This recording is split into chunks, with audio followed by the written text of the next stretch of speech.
آقا کریم علیہ السلام ایک دن صحابہ کو نماز پڑھانے آئے۔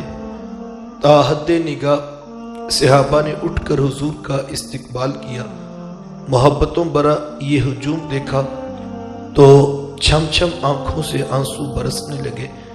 ایک ٹھنڈی آہ بری اور کیا فرمایا، لو ادرکت والدی او احدہما، کاش آج میرے ماں باپ بھی زندہ ہوتے یا ان میں سے کوئی ایک ہی زندہ ہوتا، پھر میں لوگوں کو نماز عشاء پڑھا رہا ہوتا، اس میں سورہ فاتحہ کی تلاوت کر رہا ہوتا، پھر میری ماں کو میرے ساتھ کوئی کام یاد آ جاتا، وہ دروازے پہ آتی، چلمن سرکاتی، اپنے میٹھے اور پیار بھرے لہجے میں فرماتی، ابنی محمد، میرے بیٹے محمد میری بات تو سنو۔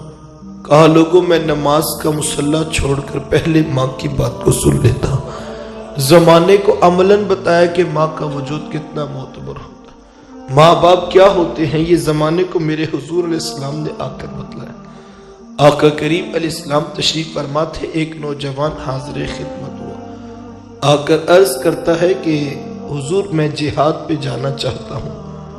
میرے آقا پوچھ لیتے ہیں، احی والدہ کا، کیا تیرے ماں باپ زندہ ہیں؟ قال نعم، جی حضور زندہ ہیں۔ قال ففیہما فجاہد، فرمایا جاؤ ان کی خدمت کرو، یہی تمہارا جہاد ہے۔ ماں تڑپ رہی ہو، بیٹا جہادی تنظیم کے ساتھ جہاد کرتا پھرے، اللہ کی قسم عرش کا رحمان ناراض ہے۔ باپ کو ضرورت ہے بیٹے کی اور بیٹا تبلیغی گشت پہ نکلا ہوا ہے، اللہ کی قسم عرش کا رحمان ناراض ہے۔ ماں باپ بیماری میں تڑپ رہے ہیں، وہ فالج میں مبتلا ہے، اور بیٹے پیر کی چوکھٹ پہ جھاڑو دیتے پھرتے ہیں، اللہ کی قسم عرش کا رحمان ناراض ہے۔ یہ آج کے 2 نمبر ڈبے پیر ان پڑھ جاہل تو حیثیت کیا رکھتے ہیں؟ اگر کوئی شخص ماں باپ کو تڑپتا چھوڑ کر حضور غوث اعظم رضی اللہ تعالی عنہ سے بھی فیض لینا چاہے تو اسے کچھ نہیں مل سکتا۔ پہلی مرشد تو ماں ہے، سب سے بڑا پیر تو صاحب تیرے گھر تیرا باپ بیٹھا ہے، ان کی خدمت کر، یہ تیرے لیے جہاد جیسا افضل عمل ہے۔ اور یہ میں نہیں کہہ رہا، یہ اللہ کے رسول فرما رہے ہیں۔ لیکن آج ہم معاشرے کا محاسبہ تو کریں، کوئی پیر کی چوکھٹ مل کے بیٹھا ہے، کوئی یاروں کی ٹولیاں بات کرتا پھرتا ہے، اور کوئی کرکٹ کے میدان کا کپتان بنا ہوا ہے۔ اگر تو ماں باپ اجازت دیتے ہیں، دیگر بھائی ان کی خدمت کے لیے موجود ہیں، تو یہ ایک الگ بات ہے، ورنہ ماں باپ کو تڑپتا چھوڑ جائے اور یہ خیال کرتا پھرے کہ میرے لیڈر تنظیم یا پیر سے کچھ ملے گا، تو صاحب کسی چوکھٹ سے کچھ نہیں ملے گا جب تک ساتھ میں ماں باپ راضی نہیں ہوں گے۔ یار یہ کیسا ستم ہے، 60 سال کا بوڑھا باپ صبح کے وقت اٹھ کر جوان بیٹے کی منت کر رہا ہوتا ہے اور کہتا ہے بیٹا آج دکان پہ رش زیادہ ہے، گاہکوں کی بھی بھیڑ ہے اور میری طبیعت کچھ ٹھیک نہیں، تو بیٹا تم ذرا دکان پر وقت زیادہ دینا۔ تو نوجوان آگے سے کیا کہتا ہے، کوئی جیتا ہے تو جیے، کوئی مرتا ہے تو مرے، میں نے جمعرات کو دربار پہ ضرور جانا ہے۔ یہ دین کس نے سکھایا بھائی؟ یہ اللہ کے رسول کی تعلیمات تو نہیں، اور نہ ہی یہ دربار والوں کی تعلیمات ہے۔ یہ تو آج کے ان پڑھ جاہل صوفیوں کا مسئلہ ہے، یہ تو آج کاروباری ٹولہ بن کے بیٹھ گیا۔ اگر 50 لوگ ہر وقت ان کے ڈیرے پہ نہ بیٹھے ان کا کاروبار نہیں چلتا، لہٰذا ماؤں سے بیٹے چھینے جاتے ہیں، بہنوں سے بھائی لیے جاتے ہیں، اور گھروں کو برباد کر کے اپنے ڈیروں کو آباد کیا جاتا ہے۔ یہ حضور علیہ السلام کا دین نہیں ہے صاحب۔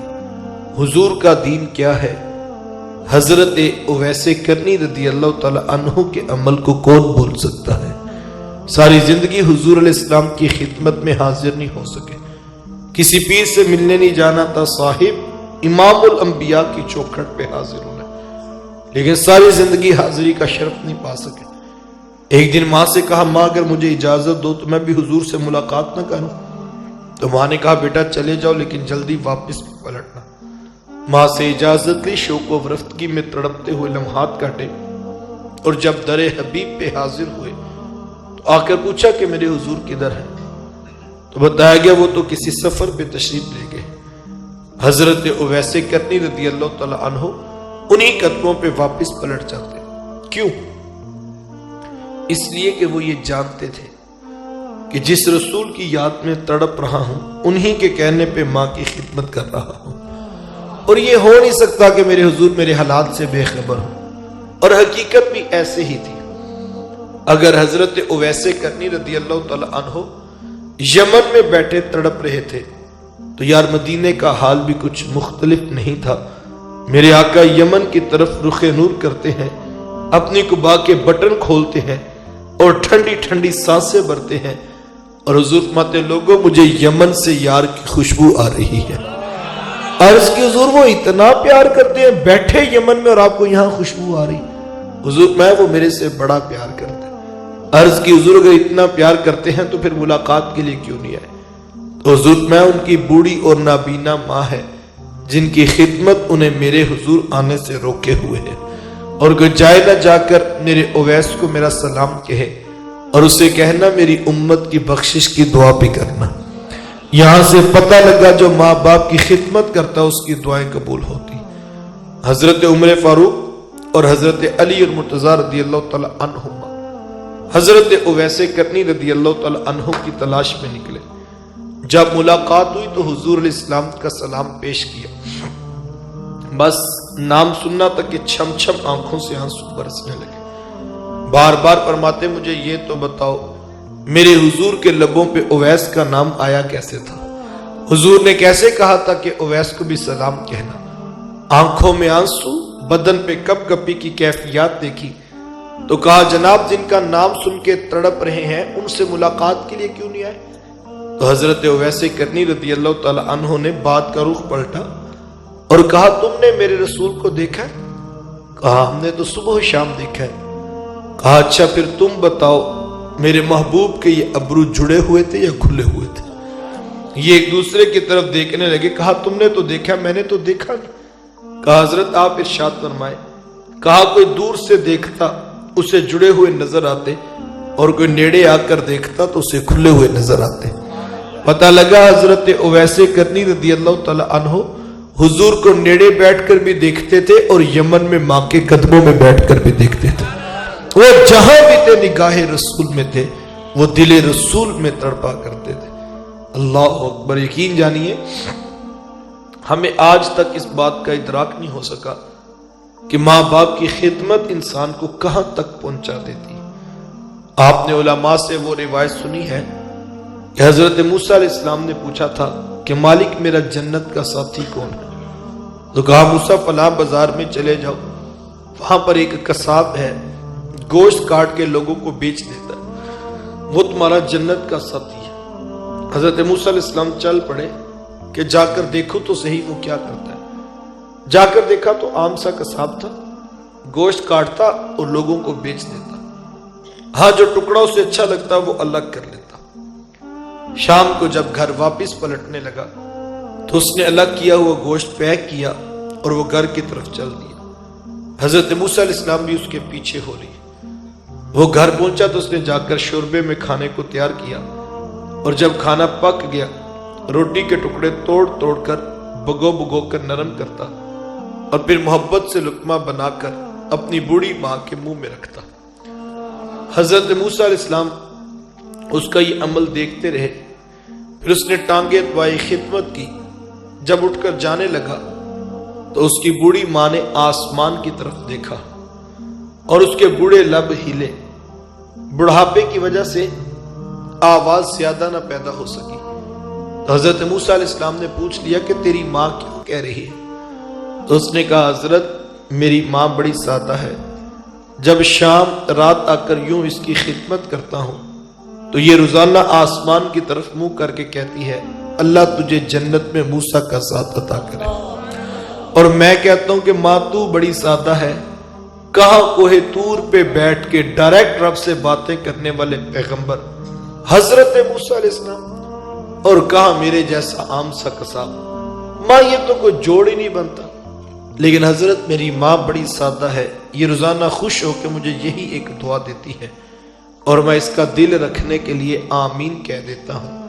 تو حضرت موسیٰ علیہ السلام مسکرا پڑے، کہا تجھے مبارک ہو، عرش کے رحمان نے تیری بوڑھی ماں کے لب قبول کر لیے ہیں اور تو ہی جنتوں میں موسیٰ علیہ السلام کے ساتھ کھڑا کیا جائے۔ یار ماں باپ راضی ہونا، میں ایک جملہ کہنا چاہوں گا، اگر حضرت اویس کرنی رضی اللہ تعالی عنہ یمن میں بیٹھ کر دل رسول میں تڑپ رہے ہیں تو پیچھے ماں کی خدمت نظر آتی ہے، اور اگر بنی اسرائیل کا شخص جنتوں میں نبیوں کے ساتھ کھڑا ہے تو پیچھے ماں کی خدمت نظر آتی ہے۔ ماں باپ راضی ہیں تو عرش کا رحمان راضی ہے، ماں باپ ناراض ہیں تو رب رحمان بھی ناراض ہے۔ اس قدر اہمیت کے حامل ہے۔ میرا وقت سمٹ رہا ہے، میں بات مکمل کرنی ہے۔ علماء نے 3 باتیں لکھی ہیں، کہا کہ جب ماں باپ فوت ہو جائیں تو یہ 3 کام ضرور کیے جائیں۔ ایک تو کثرت کے ساتھ ان کے لیے بخشش و مغفرت کی دعا کی جائے، تو یہ ایک ایسا عمل ہے کہ جس سے امید ہے کہ کل کو ماں باپ اولاد سے راضی ہوں۔ اب یہ بخشش و مغفرت کی جو دعا ہے، اس کے لیے کل کا ختم دلوایا جائے، چہلم کی تقریب ہو، سالانہ برسی کے عنوان پر لوگوں کو جمع کر کر ماں باپ کے لیے دعا کروائی جائے تو یقیناً یہ ایک باعث برکت ہے۔ لیکن میں یہ کہتا ہوں کہ اس مصروف ترین دور کے اندر کس کے پاس اتنا وقت ہوگا کہ وہ اتنے اہتمام سے اتنے لوگوں کو جمع کر کے یہ بخشش اور مغفرت کی دعا کا تسلسل جاری رکھ سکے؟ تو آپ صرف ایک کام کیجئے، آپ محنت کر کے کوشش کر کے 5 وقت کے نمازی بن جائیے۔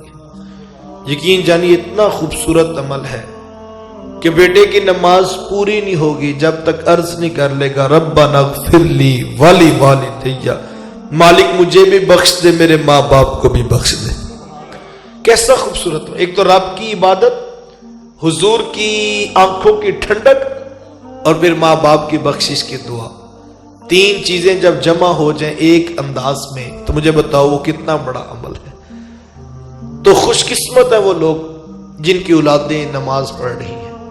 ہمارے یہاں بعض اوقات ہوتا ہے ماں باپ اولاد سے ناراض ہوتے ہیں تو تنگ آ کر یہ بھی کہہ دیتے ہیں کہ ہمیں تو یہ بھی امید نہیں کہ ہمارے مرنے کے بعد ان میں سے کوئی آ کے ہماری قبر پہ بھی دیوا بالے گا یا نہیں۔ تو میں کہتا ہوں یہ بات وہ تو کہے جس نے اپنی اولاد کو جاگیر، پلاٹ، جائیداد، زمین بانٹی ہے، دولت بانٹی ہے، تو اس کی اولاد کیا کرے گی؟ اس کے پیچھے بڑا کرے گی تو سنگ مرمر کے ساتھ قبر کو پکا کر دے، اس سے ماں باپ کو تو فائدہ نہیں۔ میں کہتا ہوں وہ روزانہ قبر پہ دیوا بال بھی لے تو اولاد کو، ماں باپ کو تو کوئی فائدہ نہیں، کیونکہ قبر کے اوپر دیور بالنے سے نیچے والے کو تو کوئی فائدہ نہیں۔ تو پھر کیا کیا جائے؟ میں کہتا ہوں اس کی قبر کے اوپر دیوا بال بھی اولاد لے تو فائدہ کوئی نہیں ہے، لیکن جس نے اپنی اولاد کو دیندار بنایا ہے، حضور کی غلامی سکھائی ہے، 5 گانہ نماز کی توفیق نصیب ہو گئی ہے، تو کچھ ہو نہ ہو جب پتر نماز پڑھے گا، اللہ نے چاہا تو قبر کے اندر ماں کی چراغ روشن ہوگا۔ وہ آپ نے علماء سے سنا ہے، حضرت عیسیٰ علیہ السلام قبرستان کے پاس سے گزرے تو ایک قبر پر عذاب الہی ہو رہا تھا، تو دیکھا تو حضرت عیسیٰ علیہ السلام گزر گئے۔ تھوڑی دیر کے بعد اسی رستے سے واپس گزرنا ہوا تو دیکھا کہ وہ قبر جہاں عذاب الہی ہو رہا تھا وہاں اب اللہ کی رحمتیں اتر رہی تھی۔ ایک دم حیرت زدہ ہوئے کہ مالک ابھی تو یہاں عذاب ہو رہا تھا، اب یہاں پر رحمتیں اتر رہی۔ جب سوال کیا کہ حقیقت کیا ہے تو کہا عیسیٰ جب یہ شخص فوت ہوا تھا تو اس کے گھر میں ایک بیٹا پیدا ہوا، آج وہ بیٹا مدرسے میں پڑھنے کے لیے گیا ہے تو اس کے استاذ المکرم نے اسے پڑھایا ہے بسم اللہ الرحمن الرحیم۔ تو ہے عیسیٰ ہماری رحمتوں نے گوارا نہ کیا کہ اس کا پتر ہمیں رحمان کہے، ہم اسی کو عذاب دیں، تو اس کے پتر کے رحمان کہنے پہ ہم نے اس کے باپ سے عذاب کو اٹھا دیا۔ تو مجھے بتاؤ ایک مرتبہ جو رحمان کہہ دے اللہ اس کی قبر میں، اس کے باپ کی قبر میں، اس کی ماں کی قبر میں رحمت اتار دیتا ہے، تو جو 5 وقت آ کے سوالی بن کے کہتا ہو ساری عبادت کرنے کے بعد جب مانگنے کی باری آئے تو کہے مالک بس مجھے بھی بخش دے، میرے ماں باپ کو بھی بخش دے۔ تو یہ کتنا خوبصورت عمل ہے، اس کے اوپر محنت کرنے۔ حدیث میں آتا ہے ایک شخص کا جنت میں درجہ بلند ہوگا تو وہ اللہ کی رحمت سے سوال کرے گا مالک میرے عمل تو ختم ہو گئے، اب میرا جنت میں درجہ کیسے بلند ہو گیا؟ تو اللہ کی رحمتیں جواب دیں گی تیری اولاد تیرے پیچھے نیک عمل کر رہی ہے، ہم ان کے عمل کی وجہ سے تیرے درجے بلند کریں گے۔ تو یہ کوئی ایسا کام کر جو نیک اولاد پیچھے چھوڑ جاؤ تاکہ وہ تمہارے لیے بخشش و مغفرت کی دعائیں کرتی رہے۔ دوسرا عمل علماء نے لکھا ہے کہ جب ماں باپ فوت ہو جائے تو کیا کیا جائے؟ ان کے رشتہ داروں سے اچھا سلوک کیا جائے۔ ماں فوت ہو جائے تو ماں کے رشتہ دار، باپ فوت ہو جائے تو باپ کے رشتہ داروں سے اچھا سلوک کیا جائے۔ ماموں، خالہ، چچا، تایا، پھپھو کے ساتھ اس نے سلوک کیا جائے۔ تو یہ بھی ایک ایسا عمل ہے کہ اس سے بھی ماں باپ خوش ہو جائیں گے۔ اب ماں باپ کی خوشی کے لیے ان کے رشتہ داروں سے اچھا سلوک کرنا یہ دین کی تعلیمات ہے۔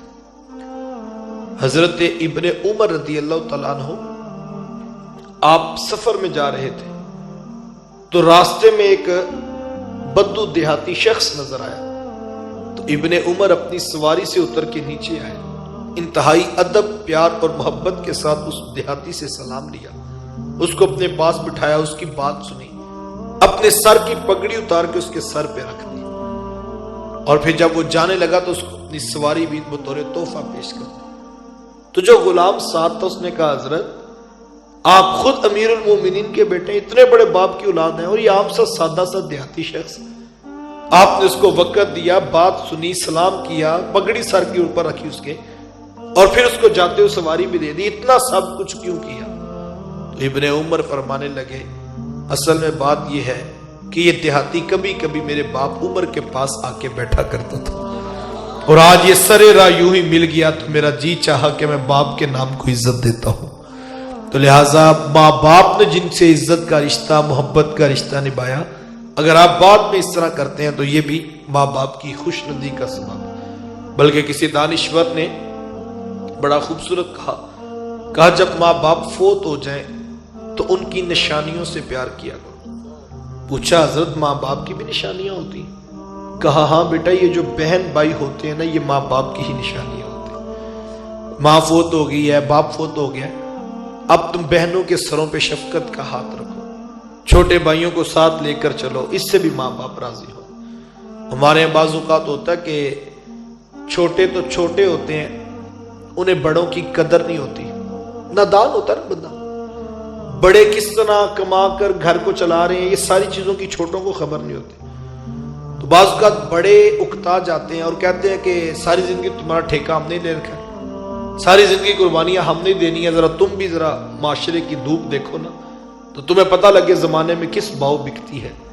تو بڑے وہ شفقتوں کا ہاتھ پیچھے کر لیتے ہیں۔ تو میں کہا بڑے کہتے ہیں یہ ساری زندگی ہم نے قربانیاں دینی، تو میں کہتا ہوں جناب آپ نے قربانیاں دینی۔ وہ کہتے ہیں یہ کیا بات ہوئی؟ میں کہ آپ بڑے ہیں اس لیے کہ آپ قربانی دے رہے ہیں، اگر بڑے پیچھے ہٹنے لگے، چھوٹے قربانیاں دینے لگے تو چھوٹے بڑے ہو گئے نا۔ اگر آپ برداشت نہیں کر سکتے چھوٹے کی بات کو تو آپ کب کہیں گے بڑے بھائی؟ آپ کا ظرف بڑا ہونا چاہیے، آپ کی برداشت بڑی ہونی، تو آپ کا صبر تحمل بڑا ہونا چاہیے۔ گھر ٹوٹنے نہ پائے، ماں نے بڑی محنت سے ساری زندگی جوڑ کے رکھے ہیں، گھر ٹوٹنے نہ پائے، باپ کی شفقتوں کا رنگ یہ ہے، باپ سے ماں سے وفا یہ ہے، تم چھوٹوں پہ شفقت کا ہاتھ رکھو، اس سے بھی کل کو ماں باپ تمہیں راضی ملیں گے۔ تیسرا عمل علماء نے لکھا ہے کہ ماں باپ جب فوت ہو جائیں تو جو نیکی وہ دنیا پہ کیا کرتے تھے اس کا تسلسل نہیں ٹوٹنا چاہیے۔ کسی غریب کی مدد کرتے، کسی یتیم کی فیس دیتے، کسی بیوہ کے گھر میں راشن پہنچاتے تھے، کسی مسجد، کسی مدرسے، کسی ہاسپٹل کو فنڈ دیا کرتے تھے، تو یہ تسلسل بھی ختم نہیں ہونا چاہیے۔ ایسا نہ ہو کہ کوئی آئے اور کہے کہ جی وہ حاجی صاحب مدد کرتے تھے تو آپ پہ شفقت کریں، تو یہ نہیں کہ ہم کہیں کہ وہ کرتے تھے اب کل سے تم نہ آنا، نہیں، وہ جو نیکی باپ نے لگائی ہے اس کو تم نے اب پانی دینا ہے۔ اب جو دروازے پہ آیا باپ جس کو عزت دیتا تھا، جس کو محبت دیتا تھا، وہ خالی نہیں، سائل جانا چاہیے، اور نسل در نسل یہ نیکیاں آگے بڑھنی چاہیے۔ چھوٹی چھوٹی نیکیاں جو ماں باپ کیا کرتے تھے، بلکہ میں کہتا ہوں کچھ خود نئی نیکیاں ایسی ضرور کرنی چاہیے، کل کو تم فوت ہو تو تمہاری اولاد فخر کرے یہ نیکیاں باپ کرتا تھا پتر کے، آج کے بعد میں یہ جاری رکھوں گا اور میں ان کو بند نہیں ہونے دوں گا۔ اور جب تم اس نیکی کے تسلسل کو جاری رکھو گے، تمہاری اولادیں، تمہاری نسلیں بھی اس نیکی کو جاری رکھیں گی، تو تمہاری قبروں کے اندر بھی روشنیوں کا جہاں آباد ہوگا۔ وقت سمٹ گیا، میں آخری بات کروں۔ اسلام کہتا ہے ماں باپ کی قدر کرو، مذہب کہتا ہے ماں باپ کی قدر کرو، اخلاقیات کہتے ہیں ماں باپ کی قدر کرو، عقل کہتی ہے ماں باپ کی قدر کرو۔ جنہوں نے بچپن میں تمہیں پالا تھا اب تم بھی ریٹرن کرو، تم بھی ان کی خدمت کرو۔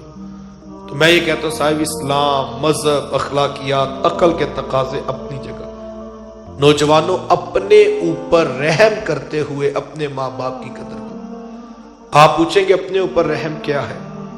تو صاحب یہ دنیا مکافات عمل ہے، یہاں جس نے جیسا سلوک اپنی اولاد کے ساتھ کرنا ہے، کل کو ویسے ہی سلوک اسے اپنی اولاد کی طرف سے دیکھنا پڑے گا۔ یہ دنیا مکافات عمل ہے۔ مت خیال کرو کہ تم آج بوڑھے باپ کو گالیاں دیتے ہو تمہاری اولاد تمہیں معاف کرے گی۔ وہ جو چھوٹے چھوٹے گھر میں گالیوں کی آواز سن رہے وہ ریکارڈ ہو رہی ہے، اور وہ کل وقت آنے پر اپنا حساب پورا کریں گے۔ مبارک ہو اس نوجوان کو جو بوڑھے باپ کے ہاتھ چوم کر آنکھوں کو لگانا اپنے لیے سعادت سمجھتا ہے، ورنہ ہم نے دیکھا لوگ ان پڑھ جاہل پیروں کے تو پاؤں چوم لیتے ہیں، تہجد گزار باپ کا ہاتھ نہیں چومتے۔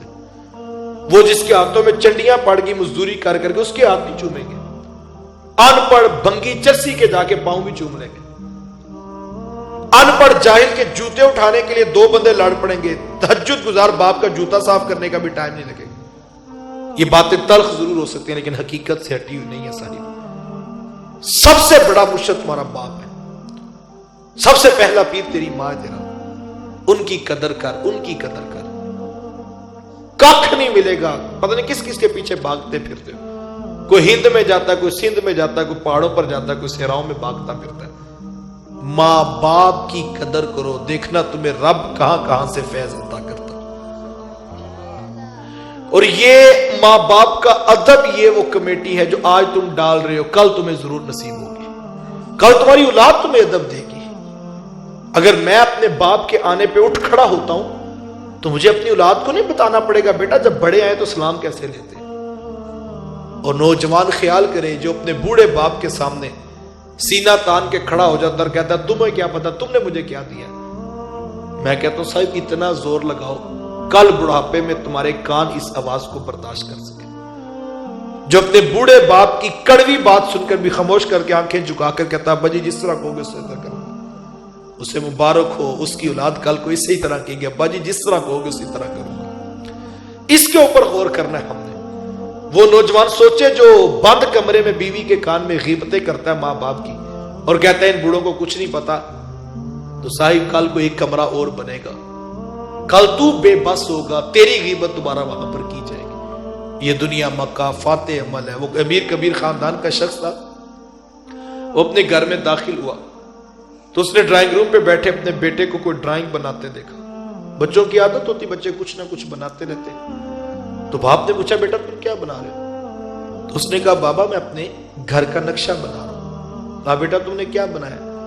تو اس نے کہا بابا یہ میرا کمرہ، یہ میری ماں کا کمرہ اور یہ میری بہن کا کمرہ۔ تو باپ کہنے لگا بیٹا میرا کون سا کمرہ؟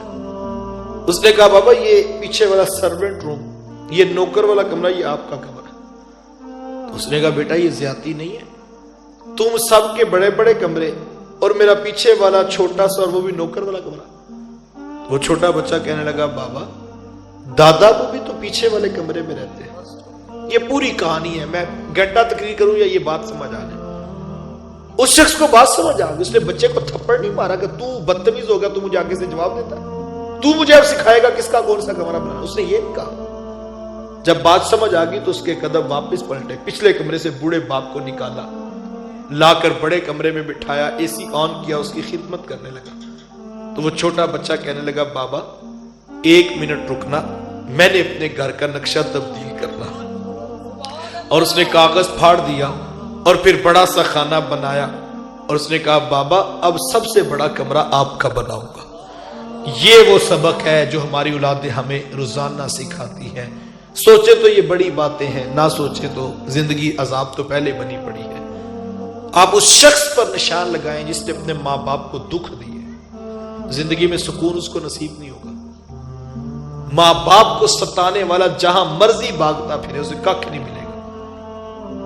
یہ بڑے بزرگ بیٹھے ہوئے اس بات کی تائید کریں گے۔ آپ اپنے خاندان میں، برادری میں، رشتوں میں، دوستوں میں دیکھیں جو آج بوڑھے ماں باپ کو رسوا کرتا اس کو سکون نہیں ملے گا جب تک توبہ نہیں کر لیتا، جب تک ماں باپ کو راضی نہیں کر لیتا۔ لہٰذا اپنی زندگیوں کو بے سکونی سے بچانے کے لیے اللہ نے توفیق دی ہے، تم کماتے ہو۔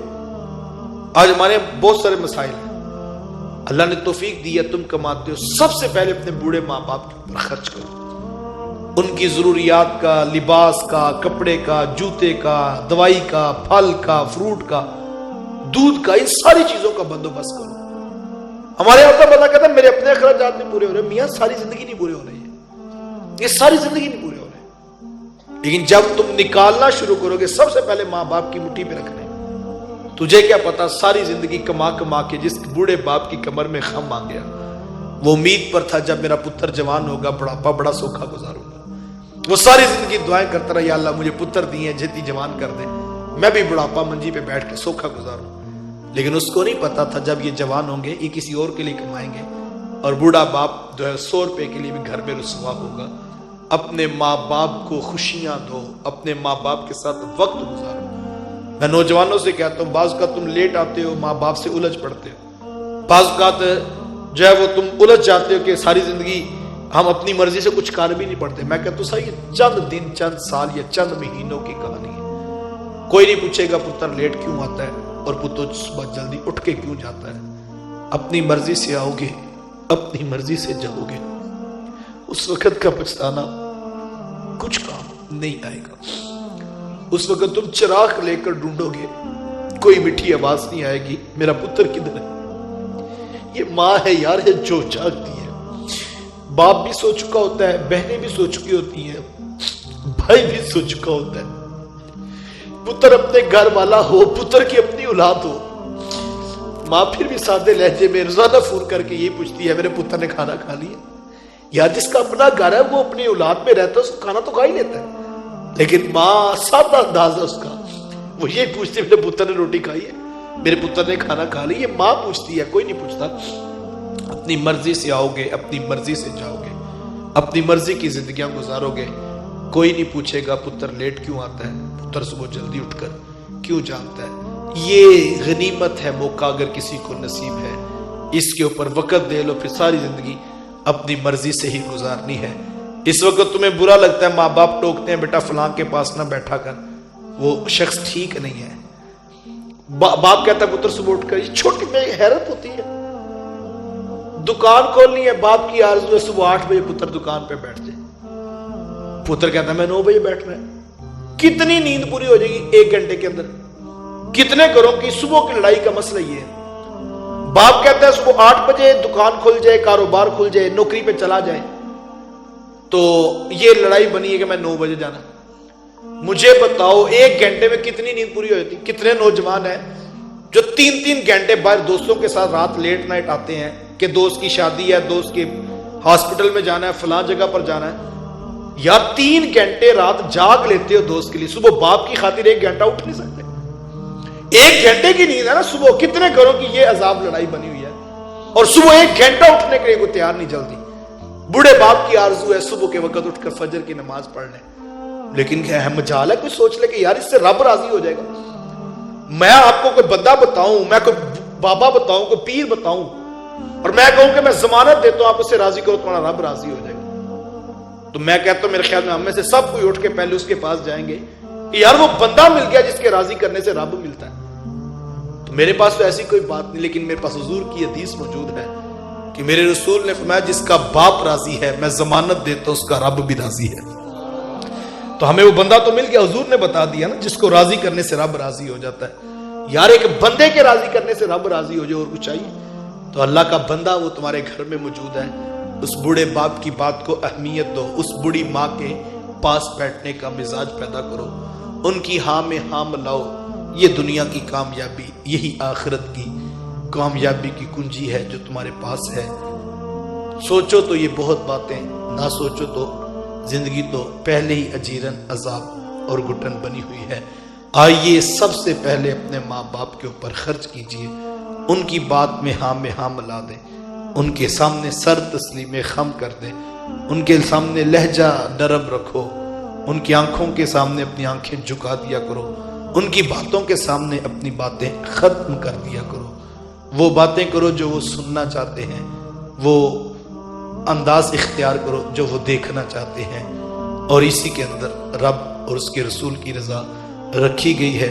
بصمیم قلب بارگاہ ربوبیت میں دعا ہے، جن کے ماں باپ وفات پا کے اللہ ان کو بخشش و مغفرت فرمائے، جن کے زندہ ہیں صحت و عافیت والی لمبی زندگیاں نصیب فرمائے، اور جن کے بیمار ہیں اللہ ان کو شفا کا نور نصیب فرمائے. وآخر دعوایا ان الحمد للہ رب العالمین.